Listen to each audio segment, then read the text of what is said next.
여러분들 안녕하세요. 지금 서울은 눈이 엄청 오고 있는 상태고 저는 지금 일을 다 끝내놨고 조금 있으면 퇴근을 해야 되는데 제가 요즘에는 회사에서 뭘 찍은 적이 없어가지고 이건 퇴근하기 전에 조금 찍어보려고 일단 켰습니다. 그리고 저는 원래 약간 지병이라 그래야 돼? 뭐라 그래야 돼? 원래 비염이 좀 심한 편이었거든요. 근데 약간 감기 기운이 오면서 감기에 걸리지는 않았는데 비염이 심해져가지고 지금 약간 코맹맹이 소리가 나고, 제가 비염이 심해지면은 원래 얼굴이 붓고 그다음에 콧물이 나는데 콧물이 뒤로 나면서 기침을 해요. 그래서 저 코로나 초기 때 진짜 엄청 힘들었습니다. 저는 감기 기운이 있는 것도 아니고 코로나도 아닌데 기침을 자꾸 하니까, 그때는 살에 들려서 기침했을 때도 사람들이 엄청 쳐다봤잖아요. 그래서 되게 오해를 많이 받았었죠. 근데 뭐 그렇다고 이렇게 써놓고 다닐 수 없잖아요. 진짜로 저는 비염입니다. 비염으로 인해서 기침을 합니다. 뭐 이럴 수는 없으니까 뭐 그렇게는 안 했는데, 그냥 오늘 하고 싶은 얘기를 제가 그 포스트잇으로 적어놨는데 2개나 돼요. 그래서 이거를 한꺼번에 하기에는 양이 좀 많을 것 같아서 이제 조그만 거 2개를 먼저 하고 그 다음에 좀 긴 거 하나를 나중에 녹화를 하려고요. 왜냐면 오늘 시간이 별로 없기 때문이죠. 무슨 얘기를 하려고 했냐, 뭐였냐면은 이게 정말 최근에 있었던 일인데, 저희가 어떤 업체하고 계약을 해서 이제 일을 하고 있어요. 근데 저희 회사랑 그쪽 회사는 회사가 있고 이게 지사가 조금 많은 회사였어요. 그러니까 저희는 지사랑 각각 연락할 수는 없잖아요. 그러니까 저는 본사랑 연락을 하고 거기 본사에서는 지사 쪽으로 연락을 주고, 근데 이제 각각 세부사항으로 조절할 게 있으면 저희가 지사 쪽으로 연락을 하기도 하고 뭐 이런 상태였는데, 어느 날 전화가 온 거예요. 근데 모르는 번호였어. 그래서 누구지? 이러고서 전화를 받았더니 이 지사 어디 담당자라는 거예요. 그래서 예, 그러신가요? 이랬더니 그 지사 담당자가 우리가 서비스를 이렇게 받기로 했는데 그게 그대로 실행이 안 됐다는 거예요. 그래서 이게 무슨 일이지? 이러고 제가 찾아봤는데 그 서비스를 한 일주일에서 2주일 정도 잠깐 중단을 하기로 한 상태였어요. 그랬는데 갑자기 이 담당자한테서 전화가 와가지고 자기는 그런 걸 들은 적이 없다 이러는 거예요. 그래서 제가 전화 통화로 저희 사장님하고 그 지점장님하고 통화가 됐다고 저는 들었다. 그래서 저는 여기에 서비스가 안 되는 기간을 적어놨다 이런 식으로 얘기를 했더니 자기는 들은 적이 없다는 거예요. 그래서 이게 무슨 일이지 하면서 근데 통화를 하고서도 통화를 안 했다고 하시는 분들이 좀 종종 계셔서 제가 다시 얘기를 드렸죠. 이날까지는 서비스가 잠깐 중단이 된다. 이거를 뭐 어떻게 처리할지는 뭐 이제 일자랑 뭐 서비스 뭐 그런 거로 확인을 하고 그 다음에 금액 설정을 다시 하시자 뭐 이런 식으로 얘기를 해서 전화를 끊었어요. 그렇게 끝난 줄 알았지 나는. 근데 다음 날인가 전화가 또 왔어. 왜 서비스를 안 해주냐는 거예요. 그래서 어제 나랑 통화를 하지 않았냐고, 이날부터 이날까지는 서비스가 안 된다고 했더니 화가 이만큼 난 거예요. 자기한테 얘기도 안 해주고 서비스를 중단을 했다는 거죠. 그래서 이게 너무 나도 당황스럽죠. 통화를 분명히 해서 오케이가 나서 잠깐 중단을 시킨 건데 왜 그러지? 이러고 일단 전화를 끊었어요. 그리고 사장님한테 전화를 했죠. 사장님, 여기 담당자님께서 이거 중단되는 걸 모르고 계시던데 혹시 통화하신 거죠? 이랬더니 통화한 거 맞고 그분하고 조율을 다 끝내가지고 이 기간이 나온 거라는 거예요. 그래서 혹시 그러면 전화 통화하신 분 그 전화번호를 좀 나한테 달라. 혹시 다른 담당자일 수도 있으니까. 그래서 전화번호를 받았어요. 그랬더니 아니나 다를까 번호가 달라. 2명이 다른 번호야. 그래서 다시 전화를 했죠. 우리 사장님이 통화한 번호는 뒤에 번호가 2분이고 지금 전화 주신 분은 이 번호인데 저희한테는 사장님이 통화한 그 번호로 담당자가 지정이 돼 있다. 혹시 뭐 담당자가 여러분이시거나 아니면 담당자가 최근에 바뀌었거나 뭐 그러시냐 하고 물어봤더니, 담당자가 그 전화를 하는 시점 일주일 조금 넘게 한 10일 정도 전에 담당자가 바뀌었다는 거예요. 근데 저희랑 그 조율을 한 건 일주일 전이거든요.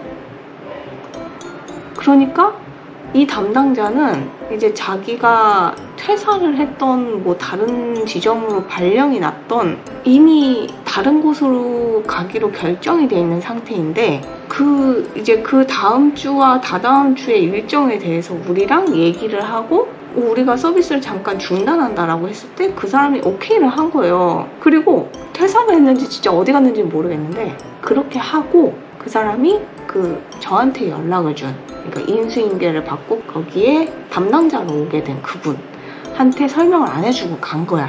그러니까 우리는 모르지. 담당자가 바뀌었는지 우리는 어떻게 알아요? 나는 그 사람이 담당자가 아니고 직원인 줄 알았어. 그래서 담당자분이 맞으시냐고 하니까 담당자고 일주일 전에 바뀌었고 그러면 그 사람이 조정을 하는데 자기가 없는 그 시간들까지 자기가 조정을 하더냐 이렇게 물어보더라고요. 왜냐면 그 사람들은 가니까. 그 사람이 뭐 그렇게 하라고 해요? 이래서 우리가 예 이랬더니 그 사람도 어이가 없는 거지. 이제 퇴사한 사람인지 어디에 간 사람인지 모르겠는데 그 사람이 그렇게 다 조정을 해놓고 아무한테도 얘기를 안 하고 그냥 없어져 버리니까 그 새로운 사람도 화가 난 거고 나도 당황스러운 거고 사장님도 어이가 없는 거고. 근데 저한테 전화를 주신 그 새로 오신 담당자분이 저한테 화를 많이 냈어요. 쌍욕까지는 아니지만 계속 뭐라 그래야 되지? 그런 갑질의 영역에 있는 그런 비웃음과 너네가 이렇게 서비스를 못할 거면 굳이 여기서 안 해도 되지 않느냐 뭐 이런 얘기를 들었기 때문에 저는 그렇게까지 이분이 세게 나오는 이유를 몰랐거든요. 왜냐면 우리는 다 담당자한테 얘기를 했고 오케이를 받아서 그렇게 일 처리를 한 건데 그렇게까지 욕먹을 이유는 없잖아요? 그래서 마지막에는 당당하게 얘기를 했죠. 아니 담당자분이 바뀌면 그쪽 본사에 있는 매니저님이 저희한테 연락을 주시거나 아니면 담당자분이 연락을 해서 담당자가 바뀌었다고 얘기를 하지 않는 이상은 우리는 담당자가 바뀐 걸 모르지 않냐 그랬더니 뭐 그 얘기는 됐다 그러고 전화를 끊어버리셨어요. 그래서 기분이 좀 상했다기보다는 아니 너무 억울한 거지. 아니 나랑 사장님은 잘못한 게 없잖아요. 아무리 생각해도 우리는 그렇게 하라 그래서 일을 진행을 했을 뿐인데. 아무튼 그래서 어이가 없었던 일이 있었습니다. 이런 전화? 이런 갑질? 뭐라 그래야 되지? 이런 상황은 오랜만이에요. 뭐 완전히 어이가 없는 사건 같은 거는 좀 있어요.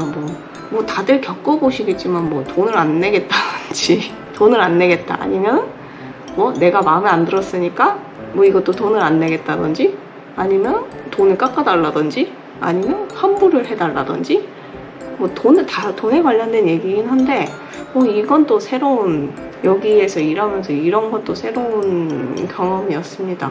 아니 보통은 이렇게 큰 업체랑 저희랑 연결이 돼서 본사랑 저희랑 얘기를 할 때는 사실 본사에서 모든 일 처리를 맡아서 하는 경우가 많아요. 왜냐면 이렇게 지점별로 연락을 하라고 하면 이렇게 이 지점만 무슨 사건이 터졌을 때 공유가 안 돼서 이게 대화가 안 되는 경우가 많아요. 왜냐면 여기서 터졌으면 이 사건이 여기에서도 얘기가 돼야 되고 우리한테도 얘기가 들어와야 뭐 우리가 조율을 하거나 아니면은 뭐 얘기를 통해서 어떤 합점을 찾거나 하는데 뭐 담당자가 이 사람은 이렇다고 말하고 본사는 근데 전 그건 모르겠는데요 이러고 우리는 담당자랑 우리랑 얘기를 해서 이렇게 조율을 했는데요 이러면 본사는 그거는 안 되겠는데요 이러면은 되게 골치가 아픕니다. 아무튼 제일 최근에 있었던 일은 이거. 그리고 또 하나 내년이 되기까지 지금 한 달이 안 남았기 때문에 여러분들도 새해 목표를 세울 때가 되셨을 거라고 생각합니다. 사실 이거 올릴 때는 23년일 거라고 생각을 해요. 그러면 여러분들도 새해 목표를 정했겠죠. 저도 지금 어떤 목표를 좀 3개 정도? 좀 많으면 5개를 세워보려고 해요. 좀 할 수 있는 걸로. 제가 내년도에 면허를 한번 따볼까 하는 생각이 들어서 동생이 최근은 아니지 22년도에 면허를 땄기 때문에 혹시 너 쓰던 책이 있으면 나한테 주지 않겠니? 라고 얘기를 했더니 자기는 책으로 공부 안 했고 어플로 했다는 거예요. 그래서 나 되게 늙은이 티가 나지 않았나. 난 당연히 책을 보고 한 줄 알았지. 요즘엔 어플로 공부해? 이랬더니 어플을 알려주더라고요. 그래서 내년도 목표 중에 하나는 면허 시험을 봐보는 겁니다. 딸 수 있을지 모르겠어요. 면허 시험을 보는 거를 목표로 하겠습니다. 그래서 그렇게 있었던 일을 장황하게 설명은 했는데 너무 어이가 없었어. 아직도 어이가 없어요. 내가 그렇게까지 비웃음을 받았어야 됐나? 아무튼 지나간 일이니까 그냥 없었던 일로 하고 이제 집에 갈 준비를 하겠습니다. 진짜 몇 분 안 남았어요. 오늘 집에 가면서 미끄러질 것 같은데 눈이 많이 왔거든요. 걱정입니다. 저는 지하철 타고 가니까 밀리진 않겠지만 사람이 많을 것 같은데 좀 걱정이 되네요. 그리고 이번 주는 일을 할 거를 거의 다 해놨고 주말에 좀 바쁩니다. 주말에 지금 연말 약속이 있기 때문에 그래서 많이 녹화를 해보려고 합니다. 아무튼 오늘은 제가 일을 막 하다가 그냥 녹화를 해서 좀 초췌해 보일 수 있는데 근데 제가 언제 또 안 초췌한 적이 있었습니까? 그냥 저는 이런 사람이라고 봐주시면 감사하겠고 이제 집에 갈 준비를 하도록 하겠습니다. 그럼 안녕.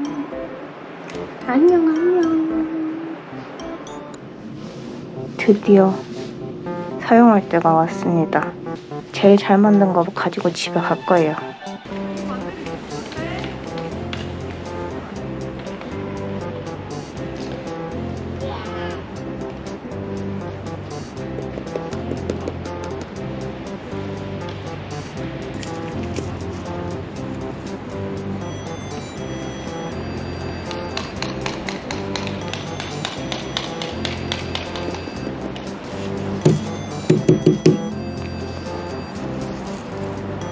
오케이.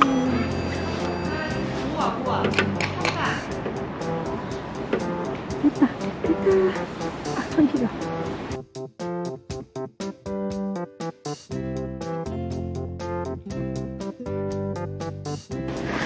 노하우가 생겨서 꽤 잘 만들었죠?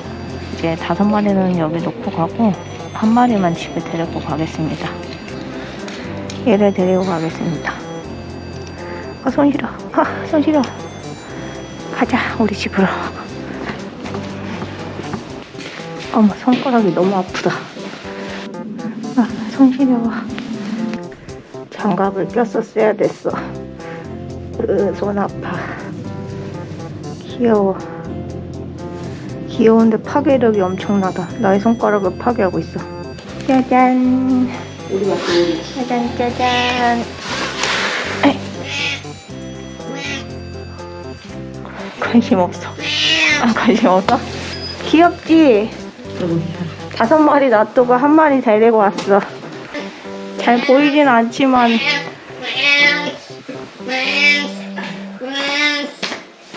아유, 바로 코로 들어가지.